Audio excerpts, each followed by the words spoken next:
Breaking news Vizianagaram ఉగ్ర పేలుళ్ల కేసులో సంచలన విషయాలు వెలుగులోకి వస్తున్నాయి. ఈ వారమే విజయనగరంలోని 4 ప్రాంతాల్లో పేలుళ్లకు ప్లాన్ చేసినట్టు తెలుస్తోంది.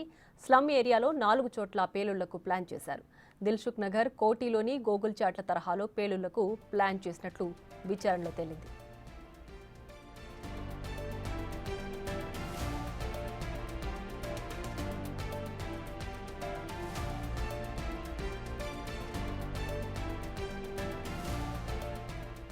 మరోవైపు ఎన్ఐఏ అధికారులు విజయనగరం నుంచి విశాఖకు వెళ్లిపోయారు. సిరాజ్, సమీర్లను మంగళవారం కస్టడీలోకి తీసుకునే అవకాశం ఉంది. సాయంత్రం వరకు వేచి చూసి కోర్టు అనుమతి లేకపోవడంతో ఎన్ఐఏ అధికారులు అక్కడి నుంచి వెళ్లిపోయారు. మరోవైపు సిరాజ్ తండ్రి, అన్నయ్యలను విజయనగరం 2 టౌన్ పిఎస్లో పోలీసులు విచారణ చేస్తున్నారు.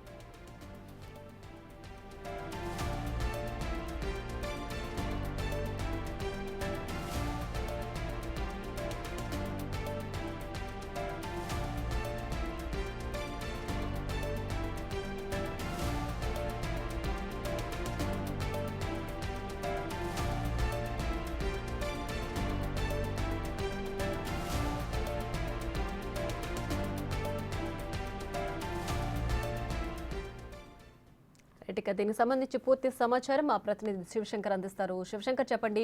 హైదరాబాద్ లో పేలుళ్లకు ప్లాన్ చేసిన సమీర్, సిరాజ్లను పోలీసులు అదుపులోకి తీసుకున్నారు కదా. ఇప్పుడు సిరాజ్ వాళ్ళ తల్లిదండ్రులు అంటే తండ్రి అలాగే అన్నయ్యను విచారణ చేస్తున్నట్లుగా తెలుస్తోంది. ఏంటి ప్రస్తుతానికి ఏమైనా డీటెయిల్స్ బయటకు వచ్చాయా? ప్రియా, మనం చూసుకుంటే ఇప్పుడిప్పుడే సంచలన విషయాలు అయితే వెలుగులోకి వస్తున్నటువంటి పరిస్థితి ఉంది. ఏదైతే గతంలో ఉగ్రవాదులు హైదరాబాద్లో దిల్సుఖ్ నగర్ కావచ్చు, అదేవిధంగా గోకుల్చాట్ ప్రాంతాల్లో ఎటువంటి ఉగ్రకుట్ర చేశారో అదేవిధంగా పేలుళ్లు చేయడానికి అయితే విజయనగరంలో కూడా సుమారు 4 చోట్ల పేలుళ్లు చేయడానికి పెద్ద ఎత్తున పేలుళ్లు చేయడానికి ప్లాన్ చేసినట్టు మనకు పక్కా సమాచారం అందుతోంది. ముఖ్యంగా మనం చూసుకోవచ్చు, గతంలో మనం ఇంతకుముందే మనం చెప్పుకున్నాం, టిఫిన్ బాక్సుల్లో వాళ్ళందరూ ఆన్లైన్లో ఆర్డర్ చేసుకుని అన్ని కూడా సిద్ధం చేసుకున్నారు. బాంబు దాడులు చేయడానికి పేలుడు పదార్థాలను కూడా వాళ్ళు సిద్ధం చేసుకున్నట్టు మనం చూసాం. వాటిని ఇప్పటికే అటు పోలీసులు కూడా స్వాధీనం చేసుకున్న పరిస్థితి. అదే అన్ని స్వాధీనం చేసుకోకపోతే గనక ఈ వారమే సుమారు విజయనగరంలోనే 4 స్లమ్ ఏరియాలో అయితే ఉగ్ర కుట్రకైతే పక్క పెద్ద ఎత్తున ప్లాన్ చేసినట్టు మనకు తెలుస్తోంది.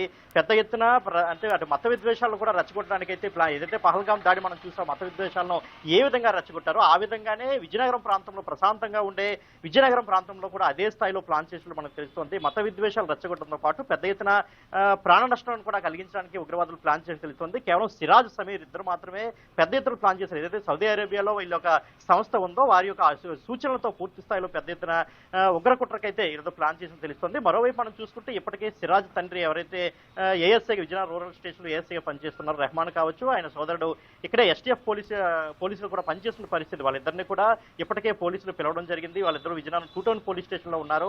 వాళ్ళ కుటుంబ డీటెయిల్స్, ఆధార్ కార్డు కావచ్చు, పాన్ కార్డు కావచ్చు, మిగిలిన డీటెయిల్స్ అన్ని కూడా తీసుకురావాలని సాయంత్రమే వాళ్ళిద్దరు కూడా సూచించారు. ఆ సూచించిన ప్రకారం వాళ్ళిద్దరూ 2 టౌన్ పోలీస్ స్టేషన్ చేరుకున్నారు. లోపలైతే సిఐ ఆధ్వర్యంలో విచారణ కూడా జరుగుతున్నటువంటి పరిస్థితి అయితే ఉంది. అయితే అటు ఎన్ఐఏ పోలీసులు ఇక్కడ నుంచి ఇప్పటికే విశాఖ చేరుకున్నారు. ఎందుకంటే సాయంత్రం వరకు వాళ్ళు వెయిట్ చేయడం జరిగింది. ఎందుకంటే విశాఖ కోర్టులో ఏదైతే సిరాజ్, సమీర్ ప్రస్తుతానికైతే వైజాగ్ సెంట్రల్ జైల్లో 14 రోజులు రిమాండ్ విధించారు. వాళ్ళిద్దరిని కూడా పోలీస్ కస్టడీకి ఇవ్వాలని కోర్టును అయితే కోరడం జరిగింది. అయితే కోర్టు ఎటువంటి నిర్ణయం తీసుకోవడంతో ఎన్ఐఏ పోలీసులు సాయంత్రం వరకు వేచి ఉండి విశాఖ వెళ్లారు. రేపు ఎట్టి పరిస్థితుల్లో కూడా కస్టడీలోకి తీసుకునే అవకాశం ఉందని అయితే విశ్వసనీయంగా మనకి సమాచారం కూడా అందుతున్న పరిస్థితి. రేపు వచ్చి సిరాజ్, సమీర్ ఇద్దరిని కూడా కస్టడీలోకి తీసుకుని విచారిస్తారు. అదేవిధంగా సిరాజ్ ఇంటికి కూడా మరొకసారి ఎన్ఐఏ అధికారులు వెళ్లే అవకాశం ఉంది. అదేవిధంగా సిరాజ్ ఏదైతే పేలుడు పదార్థాలను దాచిపెట్టాడో అక్కడ కూడా వెళ్లే అవకాశం ఉందనైతే సమాచారం అందుతోంది. ప్రియా.